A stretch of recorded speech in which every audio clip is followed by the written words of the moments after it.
सनी देओल, शत्रुघ्न सिन्हा, स्मृति ईरानी, मनोज तिवारी, इन actor को आज मैं क्यों दिखा रहा हूँ? इनका कोई मूवी आने वाला है? एक्टर, ये सब तो पॉलिटिशियन है। वही तो मैं कहना चाह रहा हूँ कि जब ये एक्टर है तो इन्हें पॉलिटिक्स में क्यों उतरना पड़ा? और ये सिर्फ 4 ही नहीं है, आपको दर्जनों नाम इसमें मिल जाएंगे, जिसकी लिस्ट इतनी ज्यादा बड़ी है कि मैं आपको बता भी नहीं सकता। चाहे बॉलीवुड का एक्टर हो, तमिल का एक्टर हो, भोजपुरी का हो, देश के हर कोने कोने से एक्टर पॉलिटिक्स में जा रहे हैं। पर क्यों?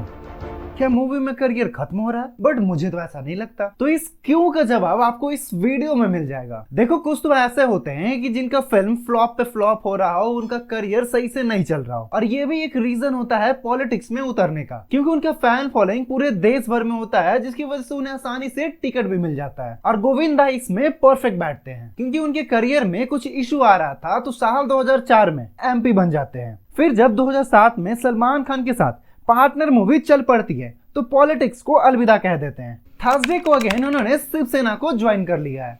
Just moments ago, Bollywood actor Govinda joined Maharashtra Chief Minister Eknath Shinde's Shiv Sena weeks ahead of the Lok Sabha polls. The party to work for art, culture and cinema and would accept any responsibility given by the party.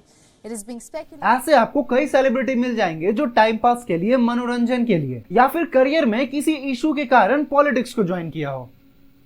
And कुछ तो ऐसे भी थे जिन्होंने politics को part time ले रखा है। एक तरफ तो मूवीज कर रहे हैं, सॉन्ग्स कर रहे हैं, और एक तरफ पॉलिटिक्स कर रहे हैं। क्या ये पॉलिटिशियन अब हमारे देश को बदलेंगे? तो पार्टी इन्हें टिकट्स देती क्यों है? The answer is fame. इनका एक फेस वैल्यू पूरे देश भर में होता है। आप एक एग्जांपल के थ्रू समझो कि शाहरुख खान किसी XYZ पार्टी को ज्वाइन करते हैं, एंड आप जानते हो कि इनका क्रेज इंडिया में ही नहीं बल्कि दुनिया भर में कितना ज्यादा है। तो जाहिर सी बात है कि इनके जो फैंस होंगे इन्हें जरूर वोट करेंगे। इनफैक्ट इनके फैंस को पार्टी से कोई मतलब भी नहीं होगा, क्योंकि हम इंडियंस है और हम अपने फेवरेट एक्टर के लिए कुछ भी कर सकते हैं। एंड आपने अक्सर देखा होगा किसी फेमस सेलिब्रिटी का जब मूवी आता है तो लोग उन्हें कॉपी करते हैं। उनके हेयर स्टाइल को कॉपी करते हैं, लाइफस्टाइल को कॉपी करते हैं, डे टू डे लाइफ को कॉपी करते हैं। तो मुझे नहीं लगता कि इनके लिए उन्हें वोट देना बहुत बड़ी बात है। और ये मेरा ओपिनियन नहीं है, मैं आपको जस्ट एक एग्जांपल दे रहा हूँ। हेमा मालिनी जो तमिलनाडु से बिलोंग करती हैं, बट उन्हें 2014 में उत्तर प्रदेश से टिकट दिया गया। क्यों? फेम। और अगले हैं शत्रुघ्न सिन्हा जो बेसिकली बिहार से बिलोंग करते हैं, बट अब ये लड़ कहां से रहे? बंगाल के आसनसोल से। एंड इनफैक्ट ये सेलिब्रिटी वहां के लोकल एरिया के फेस को भी हरा देते हैं। शत्रुघ्न सिन्हा जिन्होंने 1980 में पॉलिटिक्स में एंट्री ली थी और आज 44 साल हो गए हैं उनका पॉलिटिक्स में, एंड इनका पॉलिटिक्स करियर आज 44 ईयर का हो गया है। एंड आप ये ग्राफ देखो, इनकी अटेंडेंस 63% है। इन्होंने डिबेट 0% किए हैं, इन्होंने क्वेश्चन 0% किए हैं, इन्होंने बिल 0% लाए हैं। अपने पॉलिटिक्स करियर में ना ही इन्होंने डिबेट किया, ना ही कोई क्वेश्चन पूछा और ना ही कोई बिल लाया। मतलब इन्होंने पॉलिटिक्स को मजाक बना के रख दिया है।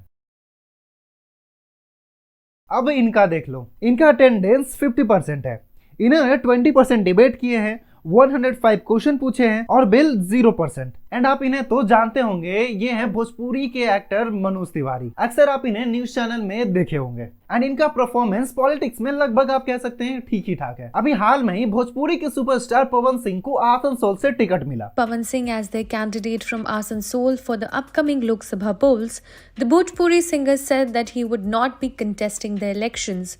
Singh was a surprise nomination for the seat of Asansol in West Bengal, which lies in the coal mine belt of West Burdwan district. Announcing the decision, Singh wrote on social media platform X, and I quote, "I express my heartfelt gratitude to the top leadership of Bharatiya Janata Party. The party trusted me and declared me as the candidate from Asansol, but due to some reason, I will not be able to contest the elections from Asansol." And ये वहां लड़ने से इनकार कर देते हैं। And in fact इन्हें फिर आरा से टिकट मिलता है। एंड आप जानते हो कि जब इन्हें टिकट मिला तो बंगाल में काफी ज्यादा बवाल हो गया। एंड उनका कहना है कि इन्होंने बंगाली औरतों पे अश्लील गाने बनाए हैं। इसके अलावा भोजपुरी के एक और सुपरस्टार रवि किशन, अगर आप इनका परफॉर्मेंस देखो तो अटेंडेंस को छोड़कर हर चीज टॉप पर है। इन्होंने क्वेश्चन भी काफी सारे पूछे, डिबेट भी किए और इन्होंने 10 बिल इंट्रोड्यूस किए। ये शायद पहले ऐसे इकलौते पॉलिटिशियन होंगे जिन्होंने अपना करियर और पॉलिटिक्स को दोनों को इक्वल रखा। इकलौता फोटो है, शादी का दिन खिंचवाए थे। वाह, बहुत सुंदर है वे। एंड आप अब इन्हें क्या कहोगे? मेरा चुनाव में कोई मुद्दा नहीं है, मेरा अपना एक पर्सनल मुद्दा है। मुझे पैसा कमाना, इन्वेस्ट करना है और विधायक बन के अपनी जो सारी सुविधा है वो खड़ी करनी है, क्योंकि ये राजनीति में ऐसा ही हो रहा है।